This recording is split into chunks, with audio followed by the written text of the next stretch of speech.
जी, हमने आज जो टॉपिक कवर करना है वो है पाइथन मॉड्यूल्स के पाइथन के अंदर जो है वो मॉड्यूल्स कैसे काम करते हैं। मेनली आज हमारा वो टारगेट है वो हम कवर करेंगे और उसके बाद फिर ऑब्जेक्ट ओरिएंटेड प्रोग्रामिंग को शुरू करना है। कुछ उसके यूटिलिटीज फंक्शंस हैं, उसके बाद फिर हम देखेंगे। अच्छा, मॉड्यूल क्या होता है कि अभी तक हमने शुरू से जब से पढ़ते आ रहे हैं हम एक ही फाइल में कोड करते जा रहे हैं पाइथन का। जितना भी हमने काम किया है वो सिर्फ एक ही फाइल में किया है। नॉर्मली जब हम बड़े प्रोजेक्ट्स बनाते हैं तो एक ही फाइल में सारा कोड करना पॉसिबल नहीं होता है। उससे हम चीज़ों को अच्छी तरह डिफाइन नहीं कर सकते हैं। तो हम करते क्या हैं कि जब भी पाइथन में कोड कर रहे होते हैं तो जो भी फंक्शनैलिटी हम कर रहे हैं फंक्शनैलिटी वाइज हम हर एक चीज़ की फ़ाइल बनाते जाते हैं। लाइक अगर हमने कोई डेटाबेस में सेव करना है प्रोफाइल के रिलेटेड तो उसकी फ़ाइल अलहदा बनाएंगे। अगर हमने कोई एआई का मॉडल से डाटा को गेट करना है तो उसकी फ़ाइल को हम अलहदा बनाएंगे। अगर हमने कोई फ़ाइल पीडीएफ फ़ाइल क्रिएट करनी है उसकी फ़ाइल हम अलहदा बनाएंगे। तो इस तरह के जो भी हम काम करेंगे, वर्ड फाइल बनानी है उसकी फ़ाइल अलहदा बनाएंगे। तो इस तरह की फंक्शनैलिटी वाइज हम अपनी पाइथन के अंदर फ़ाइलों को इंक्रीज़ करेंगे। उसका फ़ायदा क्या है कि हम प्रॉपर फ़ोल्डर स्ट्रक्चर में आ जाएंगे। जब इस तरह से हम फाइल्स बनाते हैं तो उससे हमारा क्या होता है, फ़ोल्डर स्ट्रक्चर्स बनने लग जाता है और हम अपनी फाइल्स को प्रॉपर्ली ऑर्गेनाइज कर पाएंगे मल्टीपल फ़ोल्डर्स में और मल्टीपल फाइल्स में। तो टारगेट ये है कि एक ही फाइल में कोड नहीं करना है सारा। अगर एक ही फाइल में कोड करते हैं तो उससे काफ़ी ज़्यादा जो है वो जब thousands of lines of code होगा उसको रीड करना, उसको चेंज करना, उसको मैनेज करना मुश्किल हो जाता है। तो हम मल्टीपल फाइलों में ही कोड करेंगे ताकि हर कोड इंडिपेंडेंट कोड एक दूसरे फाइल के अंदर ना हो, हम सेपरेट उसको लिखें। अब चैलेंज ये है कि अगर लेट्स सपोज हम सेपरेट फाइलें बनाते हैं तो जो भी कोड है वो एक दूसरे से लिंक्ड तो होगा। यानी कि हम कोई अपना प्रोग्राम रन कर देंगे एक बार, उसके बाद से सारी फाइलें ऑटोमेटिकली चलनी चाहिए। ऐसे नहीं होना चाहिए कि मुझे खुद से हर फाइल को जाके रन करना पड़ रहा है। तो अगर हम कोई ऐप बना रहे हैं जो टेक्स्ट हम दें उससे इमेज जनरेट करे, हमने इनपुट लेने वाली फाइल अलहदा बनाई है, हमने जो टेक्स्ट से इमेज जनरेट करने वाला कोड है वो सेपरेटली लिखा है, हमने उन फाइल्स को डिलीट करने के लिए कोड सेपरेटली फाइल में लिखा है। तो मल्टीपल फाइलें हमने बना ली हैं इस तरह से। अब ये फाइलें एक दूसरे के साथ ऑटोमेटिकली चलनी चाहिए ना, रेदर देन कि मुझे मैन्युअली उनको रन करना पड़े। अब ये चीज़ें ऑटो कैसे चलेंगी वो हमें अंडरस्टैंड करना है। मतलब फाइलें अलहदा बनाना तो मसला नहीं है, एक फाइल का कोड दूसरी फाइल में यूज़ कैसे करना है इस चीज़ को हमें एक्चुअली में लर्न करना है। अच्छा, वो कैसे करने के लिए सबसे पहले हम कोई फाइल बनाएंगे। आप उसका नाम कुछ भी रख सकते हो, टेस्ट रख सकते हो, रिजल्ट रख सकते हो, आउटपुट रख सकते हो, कुछ भी हम उसका नाम रख लेंगे। लाइक अगर मैं उसका नाम जो है अभी के लिए रख लेता हूँ maybe generate text dot P Y, ये मैंने एक फाइल बना ली। अच्छा, इसमें मैं अभी के लिए एक वेरिएबल बना लेता हूँ, फंक्शन भी बना सकता हूँ, वेरिएबल भी बना सकता हूँ, लूप लगा सकता हूँ, मेरी मर्जी है मैं जो मर्जी काम करूँ इसके अंदर। अभी के लिए मैं एक वेरिएबल बना लेता हूँ, उसको कहता हूँ टेक्स्ट, और उसके अंदर में भी मैं जो है ये यूज़र नेम कर देते हैं इसको जो यूजुअली हम यूज़ करते हैं, और उसके अंदर हम एनी यूज़र नेम सेव कर देते हैं। सही है। अच्छा, अब एनी यूज़र नेम इस वेरिएबल के अंदर स्टोर हो चुका है।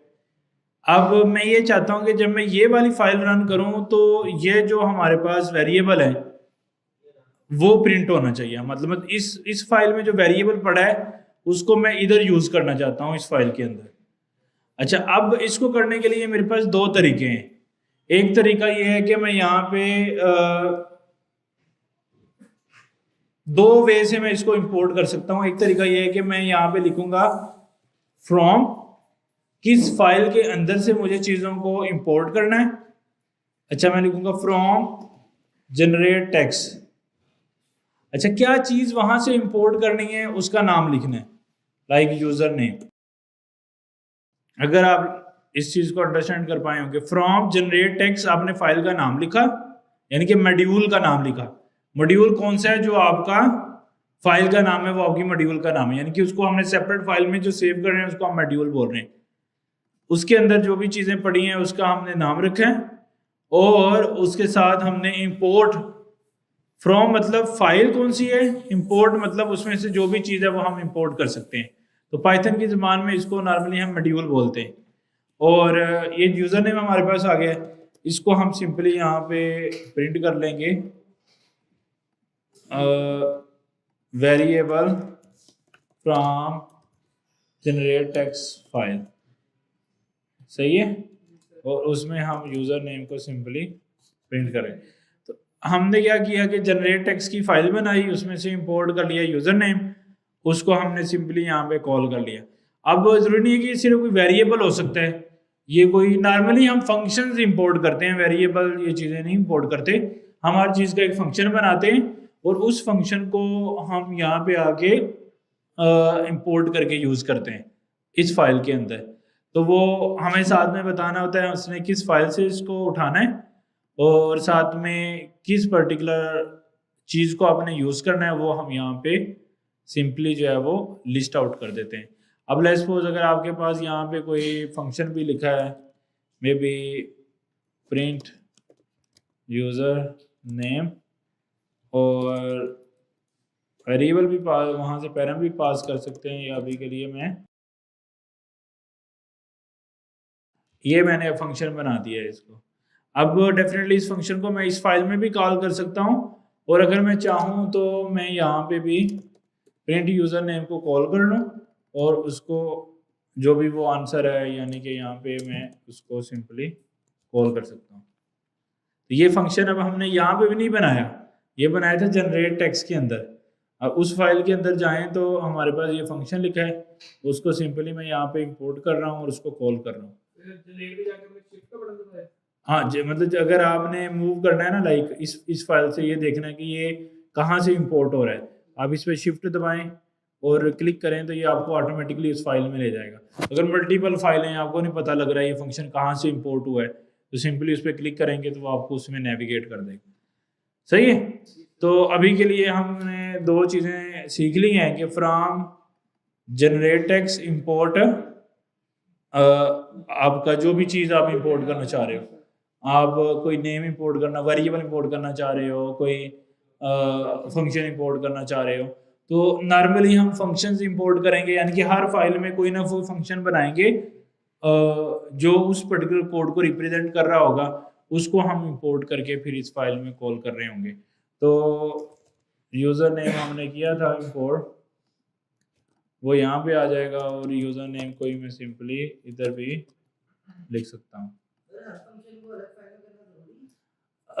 हमने ये डिस्कस किया है अभी कि अगर हमारे पास जो प्रोजेक्ट का साइज़ है वो बहुत बड़ा हो, तो उसको अगर एक ही फाइल में सारा कोड लिखेंगे तो बहुत डिफ़िकल्ट हो जाएगा। हर फंक्शन को एक फाइल में रखना ज़रूरी नहीं है, हर फंक्शन के लिए एक फाइल बनाना ज़रूरी नहीं है, लेकिन हम डिवाइड करेंगे ऑन बेसिस ऑफ फंक्शनैलिटी कि अगर हम कोई प्रोजेक्ट बनाना चाह रहे हैं, हम उसको मेजरली कितनी फाइलों में डिवाइड करेंगे, ये हमने खुद से प्लान करना है।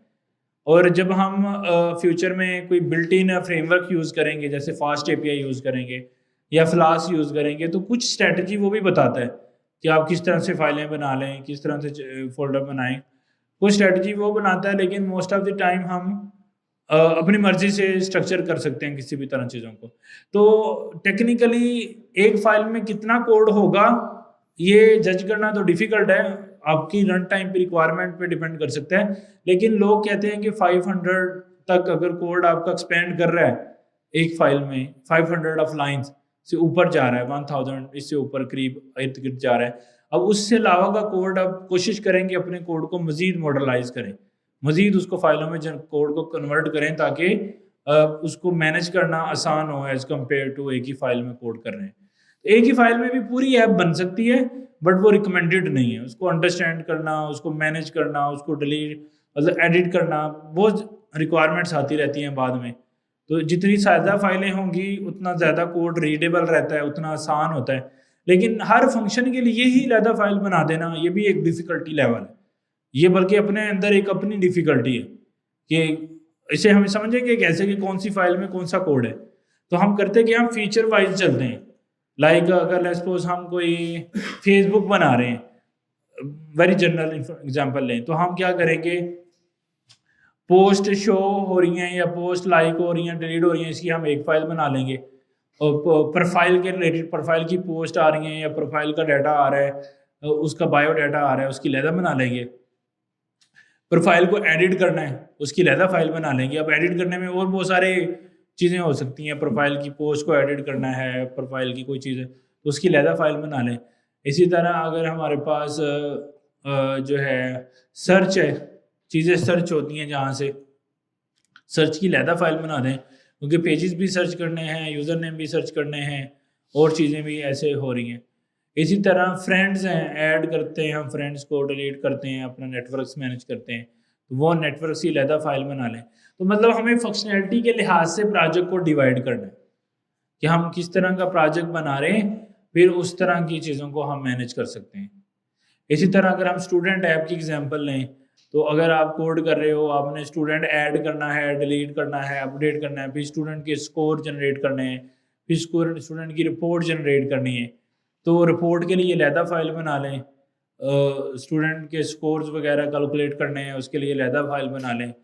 इस तरह से हमें खुद से यानी कि रन टाइम पे ये चीज़ तो डिसाइड करनी पड़ेगी, किन चीज़ों को हमें किस तरह से जो है वो रन करना है। अच्छा, मैंने इसको सॉरी यहाँ पे हम जाएँगे, हम लिखेंगे पाइथन 3 क्लास 14.py और एक एस मिस कर दिया था मैंने। तो अब यहाँ पे variable generated from generate text file any user name, ये हमने वेरिएबल में रखा था वहाँ पे, यानी कि इस वेरिएबल के अंदर जो चीज़ थी वो एनी यूज़र नेम थी। इधर अगर मैं अपना नेम कर देता हूँ तो फिर क्या होगा, हमारा नेम प्रिंट होना शुरू हो जाएगा। तो एक्चुअली ये डिपेंड करता है कि हमें चीज़ों को किस तरह से मेंटेन करना है, किस तरह से मैनेज करना है, और उसकी बेसिस के ऊपर हम चीज़ें यहाँ पे डिस्प्ले करेंगे। तो अगर कोई फंक्शन को कॉल करना है, उसको इंपोर्ट करके यहाँ पे कॉल कर सकते हैं। अगर कोई वेरिएबल इंपोर्ट करना है, उसको भी इंपोर्ट करके हम यहाँ पे यूज़ कर सकते हैं। तो एवरी फाइल आपका एक मॉड्यूल बन जाएगी और उस मॉड्यूल के अंदर से हम कोई भी चीज़ को इंपोर्ट कर सकते हैं, उसके यूज़र नेम को, सॉरी उसके वेरिएबल्स को, उसके फंक्शंस को, उसके अंदर जो क्लासेस हम ऑब्जेक्ट ओरिएंटेड प्रोग्रामिंग पढ़ेंगे, उसको भी हम इंपोर्ट करके यूज़ कर सकते हैं। तो अभी के लिए जस्ट ये अंडरस्टैंड करना ज़रूरी है कि फ्रॉम और इंपोर्ट ये 2 चीज़ें कैसे काम कर रही हैं। फ्रॉम मतलब आपके मॉड्यूल का नाम, और इंपोर्ट मतलब उसमें जो चीज़ें हैं, उसको अगर आपने इंपोर्ट करना है, ये चीज़ इंपॉर्टेंट है। अब हम करेंगे ये कि हम बिल्ट इन बहुत सारी पाइथन के अंदर बिल्ट इन फाइल्स हैं, यानी कि एक फाइल तो जो है जो हम रन कर रहे हैं। इस तरह पाइथन ने अपनी बहुत सारी फाइलें बनाई हुई हैं। छोटे-छोटे काम करने के लिए हो ना, उसने सब कुछ पाइथन में मर्ज नहीं किया, उसके मॉड्यूल्स बना दिए सेपरेट। यानी कि अगर आपने डेट टाइम मैनेज करनी है, उसका सेपरेट मॉड्यूल है, आपने करंट डेट नहीं लेनी है, उसका सेपरेट मॉड्यूल है, आपने करंट फ़ोल्डर लेना है, उसका सेपरेट मॉड्यूल है, आप उस फ़ोल्डर में चेक करना चाहते हो कौन-कौन सी फाइलें हैं, उसका एक सेपरेट मॉड्यूल है। अगर आप जो है वो कैलेंडर लेना चाहते हो, उसका अलग सेपरेट से मॉड्यूल है। आप टाइम गेट करना चाहते हो, सेपरेट मॉड्यूल है। आप जो है आपने कोई रेगुलर एक्सप्रेशन करनी है, उसका अलग से मॉड्यूल है। आपने कोई रैंडम नंबर जनरेट करना है, उसका सेपरेट मॉड्यूल है। तो यानी कि इसने बहुत सारी फाइलें बनाई हुई हैं फंक्शंस के लिहाज से। कुछ एक ही फाइल में भी बहुत सारे फंक्शंस लिखे हुए हैं और कुछ ऐसे हैं कि वो मतलब एक फंक्शन ही है एक फाइल में, बट डिपेंड करता है कि वो हम किस तरह की कोई उसका मॉड्यूल यूज़ कर रहे हैं। तो हम वन बाय वन जो है उसके मॉड्यूल्स इस्तेमाल करेंगे और फिर हमें समझ आना शुरू हो जाएगी चीज़ें जो हैं वो कैसी चल रही हैं अपने इस कोड के अंदर। अच्छा, अब वो मैंने यहाँ पे रीडमी में आप लोगों को डॉक्यूमेंटेशन बना दी है ताकि आप लोगों के पास भी रेफरेंस भी रहे उस चीज़ का, और इधर से हम फॉलो कर लेते हैं। अच्छा, सबसे पहला जो हमारे पास मॉड्यूल है वो है कि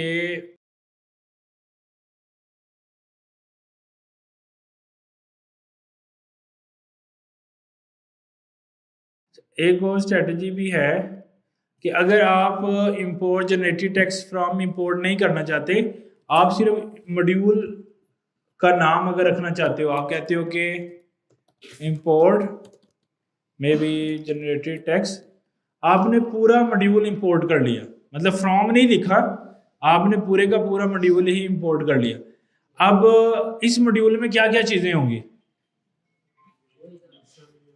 सारे वेरिएबल, सारे फंक्शन इसमें, और आपने करना ये है कि डॉट लगा के हम चीज़ें ले सकते हैं। लाइक मैं कहता हूँ generated text dot user name, अगर आपने इसका फंक्शन कॉल करना है generated text dot print user name. तो दो स्ट्रेटजीज हैं कि अगर आपने सारी चीज़ों को इंपोर्ट करना है वो भी कर सकते हैं सेपरेट सेपरेट। लाइक जब हम इंपोर्ट का कीवर्ड लगा लेते हैं, फिर क्या होता है कि उस पर्टिकुलर मॉड्यूल में से हम कोई जो भी चीज़ एक इंपोर्ट करना चाह रहे हैं, इसमें क्या है कि हमने पूरे का पूरी चीज़ ही इंपोर्ट, पूरा मॉड्यूल ही इंपोर्ट कर लिया।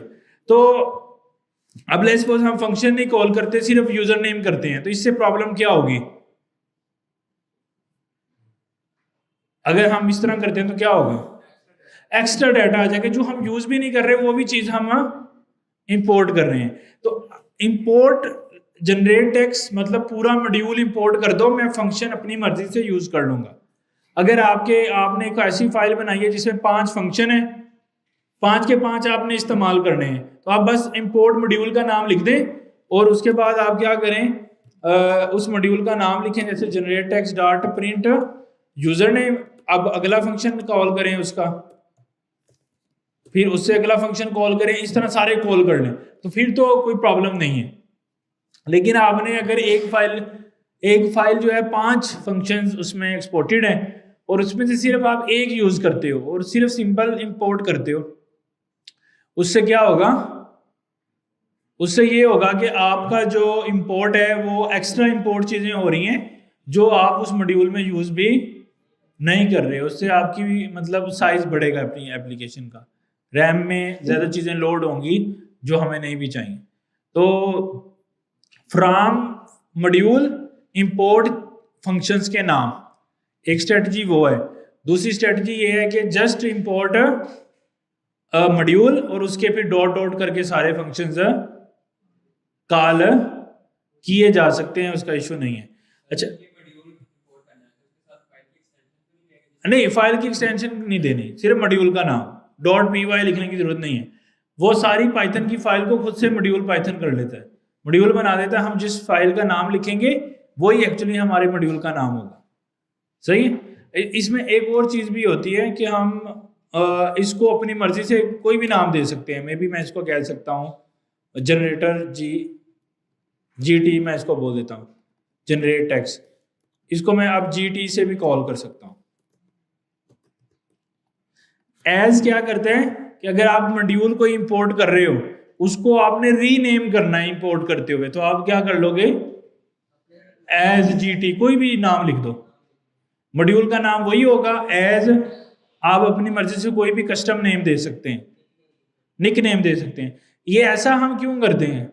ऐसा हम इसलिए करते हैं अगर आपके पास 2-3 चीजें हैं और वो लाइक 2-3 मॉड्यूल्स हैं, जनरेट टेक्स्ट भी मॉड्यूल है, जनरेट इमेजेस भी एक मॉड्यूल है, और वो दोनों प्रिंट यूजर नेम ही फंक्शन इंपोर्ट कर रहे हैं। तो फिर मसला है ना, मतलब वो कौन से मॉड्यूल में से आपने चीजें कौन सा फंक्शन इंपोर्ट करना है, तो हम एज करके उसका नाम चेंज कर सकते हैं। तो उससे क्या उसको समझ में आ जाएगी कि इस मॉड्यूल में से इस फंक्शन का ये नाम था पहले, अब इसने इसका ये नाम ये चेंज करके रख दिए हैं। नहीं लगाएंगे तो फिर वो कंफ्यूज हो जाएगा ना कि कौन सी फाइल की दो चीजें सेम नाम से नहीं एक फाइल में हो सकती ना, फिर वो कंफ्यूज हो जाएगा। तो एज लगाना वहां पे जरूरी है। तो हमने 2-3 चीजें डिस्कस की हैं कि अगर आपने एक मॉड्यूल में से सारी चीजों को इंपोर्ट करना है तो आप क्या लिखते हो? इंपोर्ट और मॉड्यूल का नाम। आप अपने मॉड्यूल का नाम चेंज करना चाहते हो, फिर क्या लिखते हो? एज और आगे कोई भी नाम दे देते हो। अगर आप चाहते हो कि एक मॉड्यूल में से सिर्फ एक फंक्शन इंपोर्ट करना है, फिर हम क्या करते हैं? फ्रॉम मॉड्यूल का नाम इंपोर्ट फंक्शन का नाम। समझ आई कि 3 चीजें पढ़ी ना हमने, एक तो ये रीनेम करना, एक आप जस्ट उसको इंपोर्ट कर लो जनरेट टेक्स्ट को, एक आप जनरेट टेक्स्ट में से कोई भी फंक्शन आपने प्रिंट यूजर नेम को करना है। गलत हो गया ना, फ्रॉम पहले और इंपोर्ट प्रिंट यूजर नेम। इसको भी एज आप कर सकते हो पीटी, सही हो गया। मतलब आप इंपोर्ट करते हुए फंक्शन का नाम भी चेंज कर सकते हो। तो ये 3 वेज हैं जिसकी मदद से हम एक मॉड्यूल में से फंक्शंस को या वेरिएबल्स को इंपोर्ट कर सकते हैं। एक तरीका है कि आप पूरे का पूरा मॉड्यूल इंपोर्ट कर लो, इंपोर्ट मॉड्यूल का नाम मतलब फाइल का नाम। दूसरा है कि मॉड्यूल इंपोर्ट करो लेकिन उसका नाम चेंज कर लो, तो import generated text as GT. तीसरा तरीका है कि हम एक मॉड्यूल में से सिर्फ एक फंक्शन इंपोर्ट करें फ्रॉम मॉड्यूल का नाम इंपोर्ट फंक्शन का नाम। और एक ऐसा भी कर सकते हैं सिंपली कि एक मॉड्यूल में से जस्ट आप एज नहीं लगा रहे सिंपली, और एक में आपने एज भी लगा दिए। तो ये 4 तरीके हैं जिसकी मदद से हम एक मॉड्यूल में से चीज़ों को इंपोर्ट एक्सपोर्ट कर सकते हैं और यूज़ कर सकते हैं, यानी कि दूसरी फाइल के फंक्शंस को किसी दूसरी फाइल में यूज़ कर सकते हैं। मॉड्यूल मुश्किल तो नहीं है ना, इजी है ना, सिंपली बस फाइल का नाम लिखना है, वो मॉड्यूल का नाम बन जाएगा। सिंपली इंपोर्ट लिखेंगे, सब कुछ इंपोर्ट हो जाएगा। फ्रॉम मॉड्यूल लिखेंगे, इंपोर्ट आगे कोई भी चीज़ देंगे, वो स्पेसिफिक चीज़ इंपोर्ट हो जाएगी। All good. अच्छा, ये तो हमारा हो गया हमने जो मॉड्यूल्स करने हैं।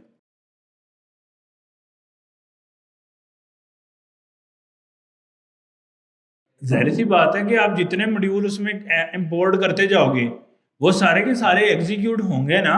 जब आप उनको कॉल करोगे तो एग्जीक्यूट तो वो होंगे, कंपाइल भी होंगे, एग्जीक्यूट भी होंगे। ऐसे ही है कि अगर मैंने 1000 फाइलें बनाई हैं तो मेरा एग्जीक्यूशन टाइम ज़्यादा होगा, किसी ने 2 बनाई हैं तो उसका कम होगा, क्योंकि 1000 ने एग्जीक्यूट होना है, चलना है, उनके फंक्शन कैलकुलेट होने हैं, तो उसके टाइम पे फर्क पड़ेगा। सही है। तो यहाँ तक कोई इशू किसी को आज आ गई है समझ। अच्छा, अब ये तो था कि जिसमें मैं अपने ही बनाए हुए मॉड्यूल में से चीज़ें ले रहा था। अब जिस तरह मैं अपने बनाए हुए मॉड्यूल में से चीज़ें ले सकता हूँ, ऐसे मैं पाइथन के बनाए हुए मॉड्यूल में से चीज़ें ले सकता हूँ या नहीं ले सकता हूँ। अच्छा, पाइथन में बनाए हुए मॉड्यूल में क्या क्या चीज़ें होंगी उसमें, मतलब वो हम अभी पढ़ेंगे क्या क्या चीज़ें होंगी। लेकिन पाइथन के मॉड्यूल में जब मैं मॉड्यूल कहता हूँ तो आपके जहन में क्या आएगा कि फाइल्स हैं और फाइल्स के अंदर कोई फंक्शंस बने हुए हैं और उस फाइल को मैं इंपोर्ट करके यूज कर रहा हूँ। अच्छा, हम इसको क्या करते हैं कमेंट, और हम करते हैं अपने हिसाब से इसको कॉल। अच्छा, एक अब मॉड्यूल है जिसका नाम है टाइम। अब अगर मैं इंपोर्ट टाइम लिखता हूं तो क्या होगा, पूरे का पूरा, यानी कि टाइम की कोई फाइल है पाइथन के अंदर, वो सारी की सारी लोड हो जाएगी। उसमें चाहे एक फंक्शन है या 1000 फंक्शन है, ऐसे ही होगा ना। उसमें चाहे एक फंक्शन है या मल्टीपल फंक्शन है, वो सारे के सारे लोड हो जाएंगे क्योंकि मैंने इंपोर्ट टाइम लिख दिया है। अब अगर मैं ये चाहता हूँ कि यार मैंने एक ही फंक्शन इसमें टाइम के मॉड्यूल में टाइम का एक फंक्शन है, बस वही चाहिए मुझे, तो फिर मैं क्या करूंगा, फ्रॉम टाइम इंपोर्ट टाइम, यानी कि टाइम की मॉड्यूल में टाइम का ही एक फंक्शन था, तो फ्रॉम टाइम इंपोर्ट टाइम। अगर इसमें कोई और होता, फ्रॉम टाइम एक कोई डेट भी फंक्शन होता, तो क्या करता है, फ्रॉम टाइम इंपोर्ट डेट, ऐसे ही होता ना। और अगर मैंने सारे ऐड करने हैं तो सारे फंक्शन ही लेने हैं, फिर इंपोर्ट टाइम, तो मैं यूज करता हूं फ्रॉम टाइम इंपोर्ट टाइम। सही है। अच्छा, अब फ्रॉम टाइम इंपोर्ट टाइम को मेरे पास एक फंक्शन आ गया। अगर मैं इसको कॉल करता हूं, मतलब इसमें अगर मैं कहता हूं करंट टाइम का एक वेरिएबल बना लेते हैं और मैं कहता हूं कि टाइम को कॉल कर लेते हैं। अच्छा, और इसको मैं कर देता हूं, ठीक है, और इसको हम अगर रन करते हैं तो ये क्या कर रहे हैं, जो हमारा करंट टाइम है ना वो मिली सेकेंड्स में मुझे रिटर्न कर रहा है। जो ये टाइम का इसका फंक्शन है ना जो हम इंपोर्ट कर रहे हैं टाइम, ये हमें क्या कर रहे हैं मिली सेकेंड्स के अंदर टाइम्स को मुझे दे रहा है कि करंट टाइम अभी क्या हुआ है। इसको हम कन्वर्ट कर लेंगे, उससे हमारे पास फिर ये 757 इसको फॉर्मेट करने के ऑप्शंस हैं। तो अभी ये जो नंबर्स हैं एक्चुअली ये मेरा करंट टाइम है। अगर मैं मेरे अब सेकेंड्स बदल गए हैं, अब आप देखोगे यहाँ पे ये चीज़ें भी बदल गई हैं क्योंकि कुछ सेकंड आगे पीछे हो गए हैं ना। अब अगर 758 था, सेकंड बदल गए हैं, जैसे सेकंड बदलेंगे तो ये टाइम मिली सेकंड में जो ये नंबर है ये भी चेंज हो जाएगा। इसमें एक चीज़ आपने और भी सीखी होगी कि अगर मुझे कोई यूनिक नंबर लेना है तो हम इसको भी यूज़ कर सकते हैं क्योंकि ये टाइम तो रोज़ ही चेंज हो रहा है, और जैसे ही रोज़ चेंज हो रहा है तो ये नंबर भी ऑटोमेटिकली रोज़ चेंज होगा। तो अगर आपने कोई यूनिक आईडी वगैरह बनानी हो तो हम इस टाइम को यूज़ कर सकते हैं। और इसके अंदर भी इसको अंदर हम सेंड मिक्स कर सकते हैं, यानी कि और कोई रैंडम नंबर मिक्स कर सकते हैं, प्लस हम चीज़ें उसमें और कर सकते हैं अगर यूनिक आईडी, वो भी हम डिस्कस करेंगे, बट अभी के लिए ये चीज़ें देखें। अच्छा, अब अगर हम ये स्ट्रेटजी फॉलो नहीं करते, हम कहते हैं कि हम सारे का सारा मॉड्यूल इंपोर्ट करेंगे, तो फिर क्या करेंगे हम इंपोर्ट टाइम। अब ये ऐसे कॉल होगा फंक्शन? नहीं कॉल होगा, एरर आएगा ना, क्योंकि ये तो पूरे का पूरा मॉड्यूल है, इसमें क्या है एक टाइम का ही फंक्शन है। तो मुझे क्या करना पड़ेगा टाइम डॉट टाइम। अब मैं अगर ऐसे भी करता हूं तो फिर भी मेरा रिजल्ट जो है वो सेम ही रहेगा।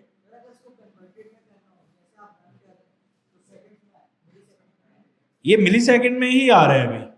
अगर हमने एक्चुअल टाइम देखना है उसको हमें फॉर्मेट करना पड़ता है, उसके भी फंक्शन है वो हम डिस्कस करेंगे अभी। डेट, टाइम, ईयर, एवरीथिंग इसमें शामिल है। टाइम में मतलब पूरा जो भी जब से चल रही है सारा कुछ इसके अंदर मिक्स है, इसी में से हम सारी इंफॉर्मेशन गेट कर सकते हैं। तो उसके बिल्ट इन फंक्शंस हैं वो हम अभी पढ़ेंगे। अच्छा, टाइम ये मॉड्यूल समझ में आ गया है ना। अब फर्क ये है कि बस मैंने टाइम की फाइल खुद से नहीं बनाई हुई, वो पाइथन ने बनाई हुई है और उसको मैं यूज कर रहा हूँ इंपोर्ट करके या फ्रॉम करके, दोनों तरीकों से मैंने आपको करके दिखा दिया। अच्छा, अब एक और टाइम के अंदर बिल्ट इन फंक्शन है, एक तो ये मिली सेकेंड में टाइम देता है टाइम, और एक और इसके अंदर फंक्शन है टाइम के अंदर टाइम डॉट स्लीप। अगर आप ये करना चाहते हो कि यार 200 मिली सेकेंड के लिए मेरा प्रोग्राम जो है ना वो स्लीप कर जाए, स्लीप मतलब वो रुक जाए यहाँ पे प्रिंट से चलने से पहले कुछ सेकंड के लिए रुक जाए, तो हम इसको स्लीप मतलब अपने प्रोग्राम को स्लीप में भेज सकते हैं। अगर आप अभी आप देख रहे हो तो मेरा ये टाइम जो है वो प्रिंट नहीं हो रहा है, यहाँ पे क्या हो रहा है मेरा प्रोग्राम स्लीप पे चला गया। जब वो उसके 200 सेकंड्स पूरे हो जाएंगे तो फिर ये उस पर्टिकुलर स्लीप से बाहर आएगा, और यानी कि लाइन नंबर 3 पे अभी ये रुक गया है। टाइम डॉट स्लीप ने उसको क्या कर दिया, स्लीप पे ले गया और ये वहां पे रुक गया है। अब अगर मुझे वहां से इसको वापस लेके आना है तो वो कब आएगा, जब ये इसके सारे सेकंड पूरे हो जाएंगे। अब हम अगर इसको थोड़ा सा करना चाहते हैं तो 3-4 कर देते हैं, क्योंकि वो ज़्यादा ही कुछ बड़ा है हमारे पास नंबर। जैसे इसके ये 3-4 सेकंड हमारे कंप्लीट होंगे स्लीप में, तो ऑटोमेटिकली ये देखें फिर इसने क्या कर दिया, रन कर दिया। तो अगर आप अपने प्रोग्राम की एग्जीक्यूशन को किसी पॉइंट पे रोकना चाहते हो तो टाइम के मॉड्यूल के अंदर एक स्लीप करके भी फंक्शन अवेलेबल है, एक स्लीप का मेथड अवेलेबल है। तो स्लीप का मेथड यूज कर लें या डॉट टाइम का मेथड यूज कर लें। डॉट टाइम आपको मिली सेकेंड में टाइम दे देगा और डॉट स्लीप आपको प्रोग्राम को रोकने के लिए स्पेसिफिक सेकंड में आपको हेल्प आउट करेगा। थोड़ा सा रोकना है तो उसको कम करेंगे ना, 1 करेंगे।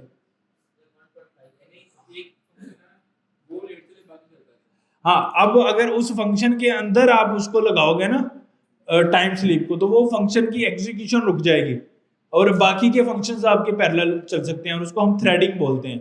वो थ्रेडिंग का अलग से इसमें मॉड्यूल है। मतलब अगर आप चाहते हो कि मैंने 3-4 फंक्शन पैरेलल ही चलाने, एक 5 सेकंड रुक के चले, 2 क्विकली चले और कंट्रोल आगे भी निकल जाए, तो उसको थ्रेडिंग बोलते हैं। वो जावास्क्रिप्ट में तो नॉर्मली खुद से बाय डिफॉल्ट ही थ्रेडिंग चलती है, मतलब हम जितने मर्जी फंक्शंस को कंट्रोल कर सकते हैं एसिंक वेट से। यहाँ पे हमें थ्रेड्स बनाने पड़ते हैं, मल्टी थ्रेडिंग बोलते हैं उसको। अच्छा, अभी ये दो फंक्शन समझ में आ गए आपको। इसी तरह जिस तरह ये है, इसी तरह हमारे पास एक और मॉड्यूल है that is called date time. जिस तरह ये टाइम का मॉड्यूल था, इसी तरह हमारे पास एक और मॉड्यूल है। उसका मतलब अगर मैं इंपोर्ट करूंगा डेट टाइम, उससे क्या होगा, सारे का सारा मॉड्यूल ही इंपोर्ट हो जाएगा। अगर कोई एक फंक्शन करना है, फिर from date time import function का नाम। अच्छा, हमने इसमें भी हम यही करते हैं कि हम करंट टाइम ले लेते हैं। तो डेट टाइम डॉट नाउ, ये एक फंक्शन है जो हमें करंट टाइम देगी, जिस तरह टाइम का मॉड्यूल टाइम देता है। तो सेम उसी तरह का ये भी हमें एक टाइम देती है, और उसको हम प्रिंट करके देख लेते हैं। अच्छा, अब डेट टाइम में आप देख रहे हो कि ये कैसे आ रहा है, जो आपने क्वेश्चन किया था कि ईयर आ रहा है 2024, साथ में सेकंड मंथ आ रहा है, और फिर डेट आ रही है, और उसके बाद ये आवर्स आ रहे हैं 24 के फॉर्मेट में। यानी कि 24 होता है ना, यानी कि एक जो है वो नॉर्मली जब 1 बजता है तो हम उसको 300 कहेंगे, मतलब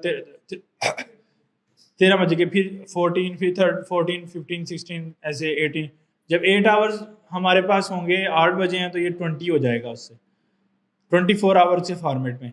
फिर ये हमारे पास जो है मिनट्स है, अभी 4 मिनट्स हो गए जब हमने इसको रन किया था, 3 मिनट्स थे। और उसके बाद हमारे पास जो है वो सेकेंड्स हैं, मिली सेकेंड्स में। तो अब इसको हम डेफिनेटली, एक ऑप्शन ये है कि हमने स्ट्रिंग पड़ी हुई है, और स्ट्रिंग में पता है हम स्लाइसिस कर सकते हैं। हम कह सकते हैं कि कट करो स्पेस से, हम कह सकते हैं कि कट करो ये डॉटेड से, या हम कह सकते हैं कि पहले 4 कैरेक्टर उठा लो। हमें पता है कि पहले 4 कैरेक्टर पे ईयर आ रहा है, तो एक तो स्ट्रिंग से खुद से मैनुअल चीजें कर सकते हैं। यानी कि अगर मैं आपको ये बोलूं कि आपने इसके अंदर से मिनट निकालने हैं, आप स्ट्रिंग के फंक्शन जो मैंने आपको पढ़ाए थे उनको यूज करके निकाल सकते हैं या नहीं? कैसे भला? सबसे पहले हम स्प्लिट करेंगे स्पेस पे, ऐसे ही है ना, स्पेस पे, यानी कि ये लैदा हो जाएगा और ये वाला लैदा हो जाएगा, स्पेस खत्म हो जाएगी। फिर ये वाली चीज को हम पकड़ेंगे, दोबारा से स्प्लिट करेंगे विद कोलन। जब दोबारा कोलन करेंगे तो हमारे पास 3 चीजें आएंगी। पहला जो एरे में लिस्ट में इंडेक्स होगा वो रिप्रेजेंट करेगा आवर को, सेकंड वाला रिप्रेजेंट करेगा मिनट्स को, और थर्ड वाला सेकंड को। सेकंड वाले को लेके हम स्क्रीन पे प्रिंट करा देंगे। समझ आ रही है ना? अगर हमें खुद स्ट्रिंग से मैनिपुलेशन करनी है। अभी हम देखेंगे इसके अपना भी फंक्शन है जिसकी मदद से हम फॉर्मेटिंग कर सकते हैं।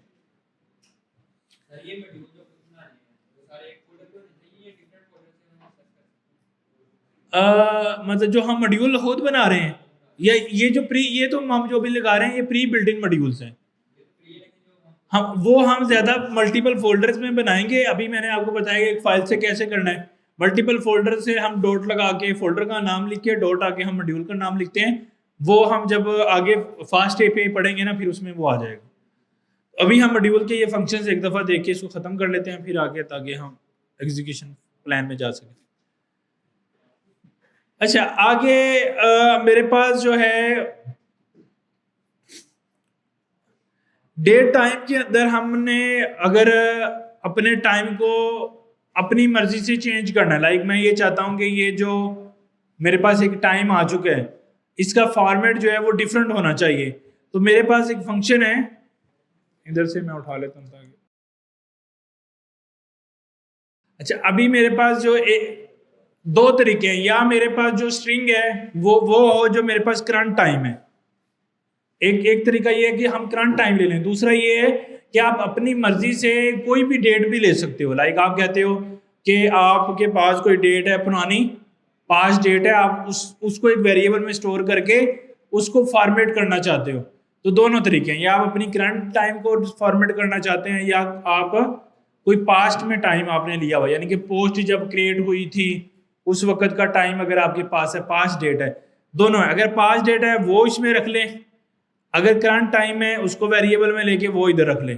फिर date time dot strp time, ये क्या करता है, हमें फॉर्मेट करके देता है हमारी डेट को विद हमारे फॉर्मेट के साथ। इसका मतलब है कि हम यहाँ पे ईयर दिखाना चाह रहे हैं, इसका मतलब है कि हम यहाँ पे मिनट्स में इसको कन्वर्ट कर रहे हैं, और इसका मतलब है डे, यानी कि इसको हम बता रहे हैं कि ये ईयर है, ये मिनट है और ये टाइम है। तो वो इसको फॉर्मेट करके हमारे सामने एक डेट के फॉर्मेट में ले आएगा। अच्छा, अब ये देखो इसने क्या किया है कि फॉर्मेट कर दिया विद अवर स्पेसिफिक फॉर्मेटर के हमने इसको किस तरह करना है। अगर आप इसको चेंज करना चाहते हो, यानी कि आप चाहते हो कि मंथ पहले आ जाए, या आप चाहते हो कि ये डैशेज ना आए, यहाँ पे कॉलन्स आ जाएं, तो आप जो भी फॉर्मेट इस सेकंड स्ट्रिंग में, ये फॉर्मेटर स्ट्रिंग है, तो इसमें जो भी सेकंड में फॉर्मेट देंगे वो सारे के सारे इस पे अप्लाई हो जाएंगे इस डेट के ऊपर। अभी चूंकि हमने डेट के अंदर कोई मिनट या सेकंड या इस तरह की चीज़ नहीं दी थी, तो वो उसको 00 शो कर रहा है। अगर हम वो मिनट सेकंड वो भी देंगे तो वो उसको भी हम फॉर्मेट में लेके आ सकते हैं। यहाँ पे इसमें और भी ऑप्शन है हमारे पास। इसमें एक हमारे पास है डेट का फंक्शन। जिस तरह हमने डेट टाइम निकाला है, इस तरह हम निकाल सकते हैं यहाँ पे डेट ओनली। अच्छा, अब ये क्या करता है, डेट का मेथड हमें जो करंट डेट है वो हमें रिटर्न करेगा।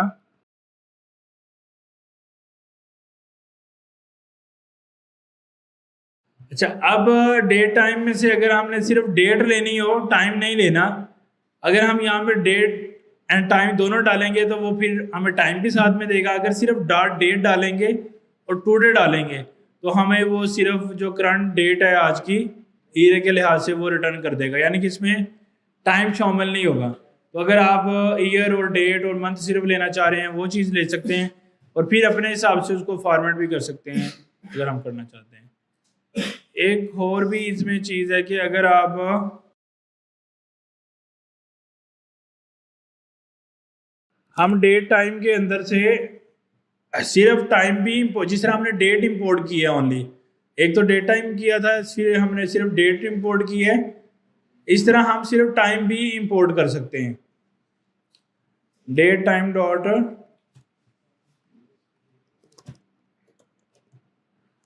टाइम, तो वो हमें करंट टाइम दे देगा, और उसका फॉर्मेट भी हम उसको बताएंगे कि उसने किस फॉर्मेट में देना है, यानी कि आवर्स कितने होंगे, मिनट्स कितने होंगे और सेकंड कितने होंगे।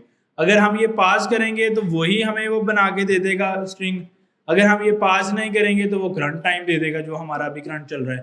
तो अगर हमने कोई प्रीवियस टाइम उसको पास करके इस तरह की स्ट्रिंग बनानी है तो हम टाइम के अंदर वो आवर, मिनट और सेकंड पास कर दें। अगर आपने नहीं बनानी, आप खाली छोड़ेंगे तो ऑटोमेटिकली वो करंट टाइम दे देगा। इसी तरह डेट के अंदर भी हम कर सकते हैं अगर आपने करंट टाइम पास आउट करना हो।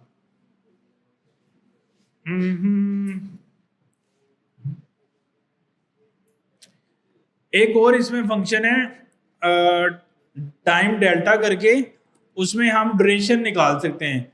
अगर आप कहते हो कि date time dot time delta,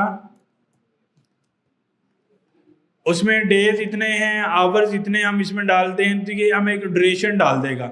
उस पर्टिकुलर डेट के अंदर कितने टोटल सेकंड बन रहे हैं वो हम निकाल सकते हैं, उनको प्रिंट कर सकते हैं। यानी कि एक दिन और उसके 6 आवर्स के अंदर इतने हमारे पास टोटल सेकंड्स बन रहे हैं। तो अगर आपने किसी पर्सन की डेट ऑफ बर्थ से लेके आज तक के टोटल सेकंड निकालने हैं तो हम टोटल सेकंड का फंक्शन कॉल करके उसकी ड्यूरेशन से वो फिगर आउट कर सकते हैं कि टोटल हमारे पास सेकंड कितने बन रहे हैं। तो उसका वो भी total second, total minute, total hours वो हम कैलकुलेट कर सकते हैं। वो प्री बिल्ट इन फंक्शंस ही हैं इसके। अगर इन केस ये तब चलेंगे अगर आपने टाइम डेल्टा कॉल किया हुआ है, वो उसको फिगर आउट करता है कि आपने जो भी टाइम उसको दिया हुआ है उस टाइम के लिहाज से वो आपको, यानी कि ये प्रीवियस टाइम आप कोई ना कोई इसको देंगे उस टाइम के लिहाज से करंट टाइम में फिर वो कितने उसके टोटल सेकंड बन रहे हैं, कितने मिनट्स बन रहे हैं, कितने आवर्स बन रहे हैं, वो हम फिगर आउट कर सकते हैं इससे।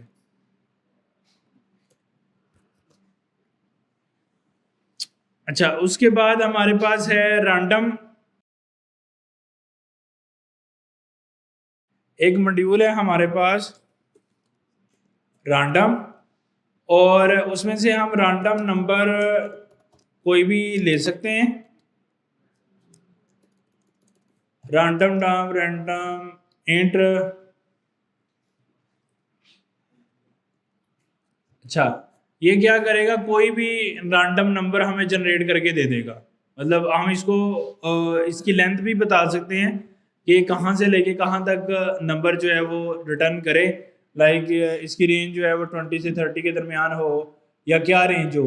और अगर हम नहीं पास करेंगे तो वो बाय डिफ़ॉल्ट कोई भी रैंडम नंबर आपको उठा के रिटर्न करेगा।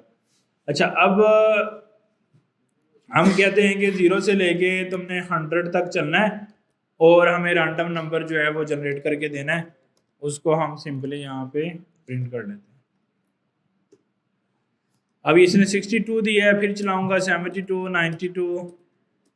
हर दफ़ा चलने पे कोई भी रैंडम नंबर ये जनरेट करके दे रहा है। अच्छा, अगर हम इसको पैरामीटर देखते हैं कि इसके अंदर जो रैंडम इंट है ये हमेशा रैंडम इंटीजर से चलेगी, यानी कि कोई ना कोई हमें इसकी लेंथ देनी होती है। अच्छा, एक और इसके अंदर और भी फंक्शंस हैं, जैसे रैंडम रेंज है और एक ये रैंडम वाला है। इसके पैरामीटर कौन से हैं? ये क्या करता है, ये 17 डिजिट रैंडम नंबर जनरेट करके देता है। अगर रैंडम इंट करेंगे तो वो इंटीजर में देगा। अब ये 0 पॉइंट समथिंग से लेके 0.1 के दौरान 17 डिजिट का रैंडम नंबर जनरेट करके दे रहा है। ये रैंडम नंबर में स्टोर किया है और उसको मैंने यहाँ प्रिंट कर लिया। अगर आप चाहते हो कि इसके अंदर भी रेंज बनानी है, नहीं इंटीजर में नहीं आया ना, फ्लोट वैल्यू में आया ना। अगर हम रैंडम इंट करते हैं तो फिर वो सिर्फ इंटीजर देता है और हमें लेंथ भी पास करनी पड़ती है। यानी कि अगर मैंने अभी रैंडम इंट किया ना, अगर मैं सिर्फ रैंडम इंट करता हूँ तो मुझे साथ में बताना है कि तुमने 0 से लेके 500 के दरमियान नंबर देने हैं। अब अगर मैं चलाऊंगा इसको तो ये हमेशा उसमें देगा नंबर। ये देखो, अगर मैं सिर्फ रैंडम करता हूं तो वो 17 डिजिट एक रैंडम नंबर देगा जो 0 से लेके 0.0 से लेके 1 के दरमियान होगा, और हाँ कोई चेंज होता रहेगा हर दफा। ये देखो, अब अगर आप चाहते हो कि इसके अंदर भी आपने रेंज बनानी है कि इस रैंडम नंबर के, मतलब इसको मल्टीप्लाई कर दें। अगर आप इसको मल्टीप्लाई करते हैं 100 से तो क्या होगा कि आपको देखना 100 के दरमियान नंबर आएंगे। ये आ रहे हैं ना, 80 आ रहा है, 90 आ रहा है, 60 आ रहा है, 35 आ रहा है। इसको अगर आप इंट में कन्वर्ट कर लेते हैं, जो हम रैंडम नंबर ले रहे हैं, एक गेम्स वगैरह जब हम बनाते हैं ना, या आपने ऐसा कहना है कि लॉटरी निकालनी है किसी की, तो आपके पास 100 लोग हैं, तो आपने कोई रैंडम एक पिक करना है तो कैसे करेंगे? तो आप पहले कोई भी रैंडम नंबर जनरेट करेंगे, फिर उस वाली इंडेक्स वाला नंबर ले लेंगे लिस्ट में से, वो फिर आपकी लॉटरी निकल आएगी, रैंडम नंबर निकल आएगा।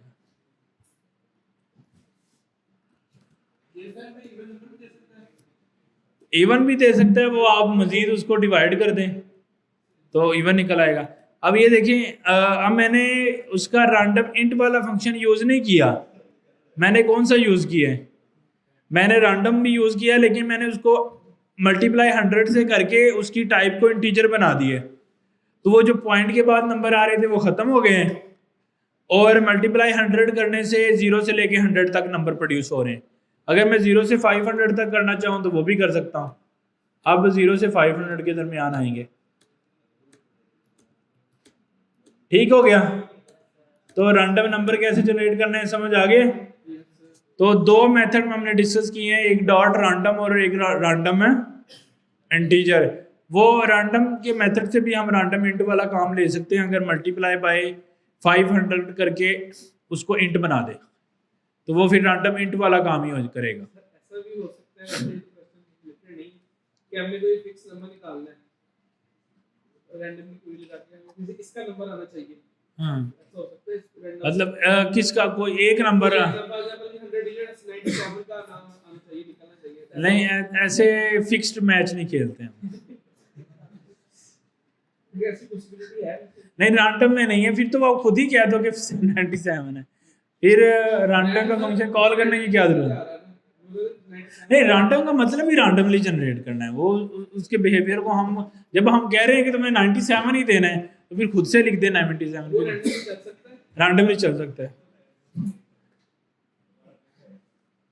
यानी कि आप ये कह रहे हो कि एवरी 5 टाइम के बाद एक दफा 97 आ जाए। ऐसे ही है। अच्छा, अब हमने रैंडम कर लिया और ये भी चीजें डिस्कस कर ली।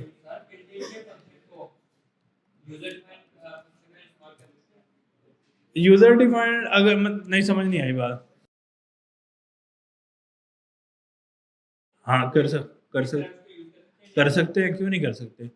आप ये चाह रहे हो कि मैं एक नंबर जो है वो मैंने रैंडम से नंबर लिया है, वो 0 से 500 के दरमियान है, आप कहते हैं एक यूजर से इनपुट भी लें, अगर ये दोनों मैच करते हैं तो हमें कुछ करना है, ऐसे कह रहे हैं। तो आप एक यूजर से इनपुट ले लें, user input int input enter number आ जाएगा, एंड पे पास कंडीशन लगा दें, इफ अगर user input double equal to random number, अगर इक्वल है तो हम कह देंगे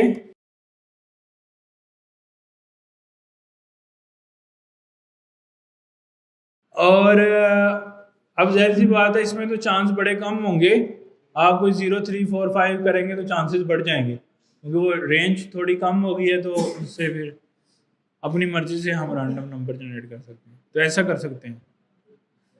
एक और इसका बड़ा अच्छा यूज केस हो सकता है कि अगर आपने यूनिक आईडी निकालनी है, यूनिक कोई आईडी बनानी है कि जिससे आप श्योर होंगे यूनिक ही है, आप क्या कर सकते हो, आप रैंडम इंपोर्ट कर लें और इंपोर्ट कर लें टाइम, सही है। तो एक आप बना लें कोई भी सेंड वैल्यू, उसमें आप मे बी कोई ऐसे डिजिट अगर आप डालना चाह रहे हैं, मतलब ये डिजिट भी हो सकते हैं उसमें, ठीक है, ये नंबर भी हमने कुछ उसमें डाल देने हैं। और अब हम क्या करते हैं, यूनिक आईडी हम उसमें random co dot random method call करेंगे, प्लस हम उसमें time dot time method call करेंगे, प्लस उसमें सेंड मिक्स कर देंगे। अब ये सब कुछ कर दिया तो अब चांसेस हैं कि, क्योंकि टाइम ऑलवेज चेंज होता है और रैंडम नंबर भी ऑलवेज चेंज होगा, और उसमें साथ में सेंड भी मिक्स हो गए, तो अब सारी चीज़ें जब मिक्स हो गई हैं तो चांसेस है कि हमारा यूनिक आईडी जनरेट होगी जो डुप्लीकेट नहीं होगी कभी भी, हैं? वो तो हम उसको स्ट्रिंग में कन्वर्ट कर देंगे इन केस अगर वो एरर देता है।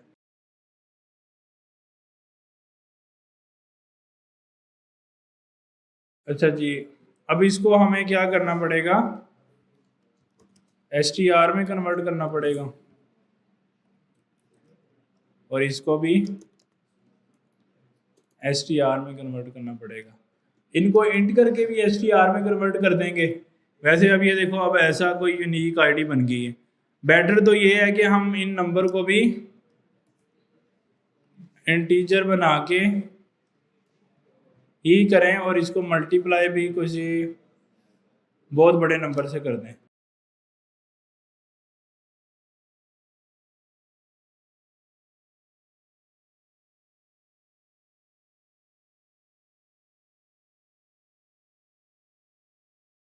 नॉर्मली ये वाले टेक्स्ट को भी हम रोटेट कर सकते हैं इन केस अगर हम करना चाहें, लेकिन अगर आप हर दफ़ा इसको कॉल करोगे तो ये यूनिक ही आएगा, ऐसे ही है ना। लॉजिकली इस ये वाली स्ट्रिंग को भी हमें यूनिक करना चाहिए, क्योंकि मतलब ये रैंडमली पिक हों, कोई भी हमारे पास एक लिस्ट ऑफ करैक्टर जितने भी हैं वो सारे आ जाएं और उसमें से हम 1 बाय 1 2 4 पिक कर लें, और वो हम डालें, यानी कि अगर हमारे पास यहाँ पे एक बहुत बड़ी लिस्ट है ऐसे,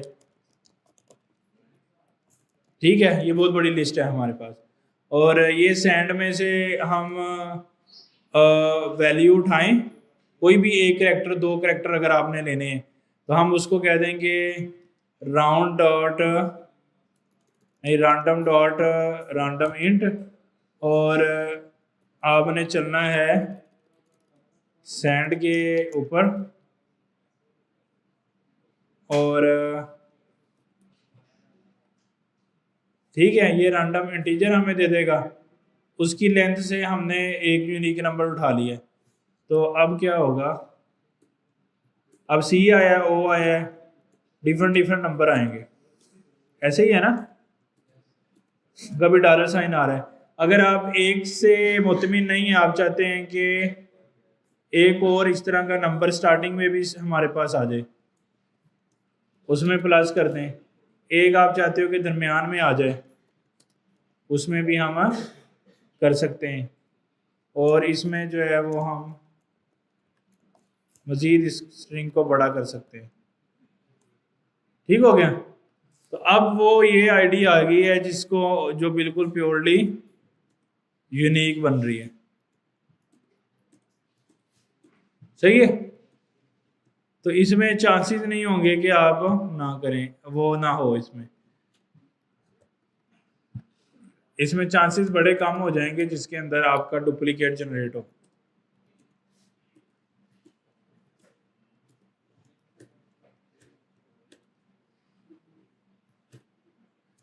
जो सजेस्टेड पासवर्ड वगैरह भी हमें आते हैं ना अक्सर गूगल पे, वो भी इसी फार्मूले के साथ चल रहे होते हैं कि वो सैंड बनाते हैं और साथ में ये मतलब ये स्ट्रिंग बनाते हैं, उससे यूनिक आईडी हमारी बन जाती है।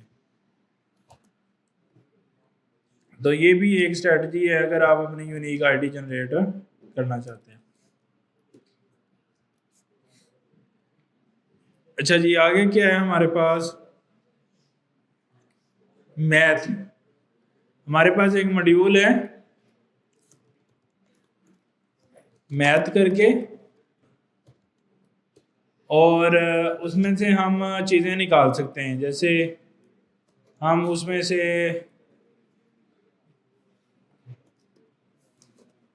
Math dot square root calculate कर सकते हैं उसका, किसी भी वैल्यू का, और फैक्टोरियल निकाल सकते हैं।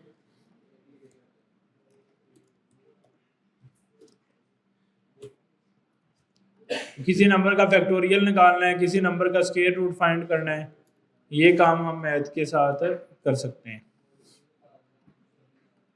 सही है। और जैसे फैक्टोरियल में अब हमारे पास 6 आना चाहिए ना, 3 मल्टीप्लाई बाई 2 मल्टीप्लाई बाई 1 6 आ जाएगा। फैक्टोरियल निकालना है, स्केयर रूट निकालना है, ये हमारे पास एक मैथ करके है यूटिलिटी, उससे हम ये वाला काम कर सकते हैं। अच्छा, उसके बाद हमारे पास है ओएस लेवल की चीज़ें, ये काफ़ी इंटरेस्टिंग है।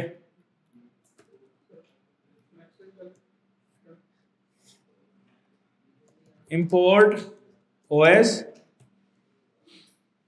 ओएस मतलब ऑपरेटिंग सिस्टम। ऑपरेटिंग सिस्टम में हम करंट फाइल्स ले सकते हैं, करंट फोल्डर ले सकते हैं, हम ऑपरेटिंग सिस्टम लेवल के बहुत सारे काम इससे हम कर सकते हैं। तो यानी कि इवन हमें अपने ऑपरेटिंग सिस्टम को शट डाउन करना है, हमें उसको रीस्टार्ट करना है, वो सारे काम इस ओएस की यूटिलिटी से कर सकते हैं। अभी हम करंट डायरेक्टरी निकालेंगे और फिर लिस्ट डायरेक्टरी देखेंगे। अगर हमें करना है कि करंट डायरेक्टरी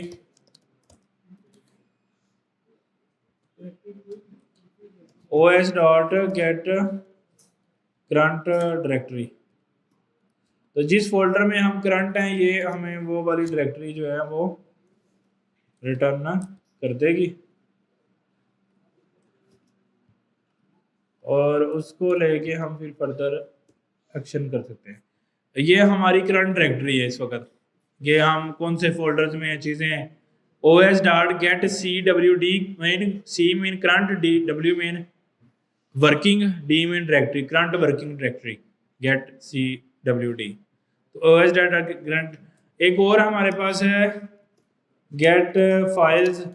अगर हमें इसमें से OS डॉट लिस्ट डायरेक्टरी और करंट डायरेक्टरी अगर हम उसको देते हैं तो वो हमें करंट वर्किंग डायरेक्टरी में जितनी भी हमारे पास फाइल्स हैं वो रिटर्न कर देगा। तो अब इसे हमारे पास 3-4 फाइल्स हैं इसमें, एक क्लास 14, एक ये ऑटो बनी हुई है, एक रीडमी फाइल और एक जनरेटेड टेक्स्ट।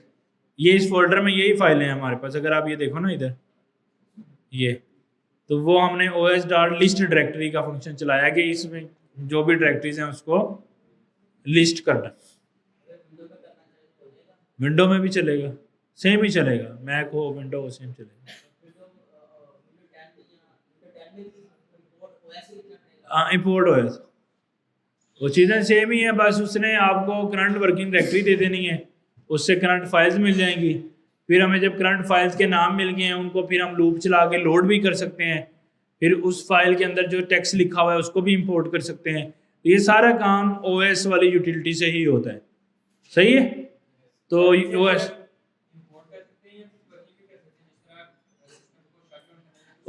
वो भी सारे काम OS की यूटिलिटी से ही होते हैं। अगर आपने कोई भी फंक्शन एक्शन करना है वो भी OS। अगर आपने विंडो में सर्च ओपन करनी है, कोई क्रोम सॉफ्टवेयर को ओपन करना है, कोई किसी सॉफ्टवेयर को क्लोज करना है, सिस्टम को रिस्टार्ट करना है, शटडाउन, वो सारे इससे हो जाते हैं। वो फाइल्स, नई फाइल्स बना सकते हैं, फाइल्स को डिलीट कर सकते हैं, फोल्डर्स को डिलीट कर सकते हैं। तो बड़ा यानी कि ये खतरनाक किस्म का OS।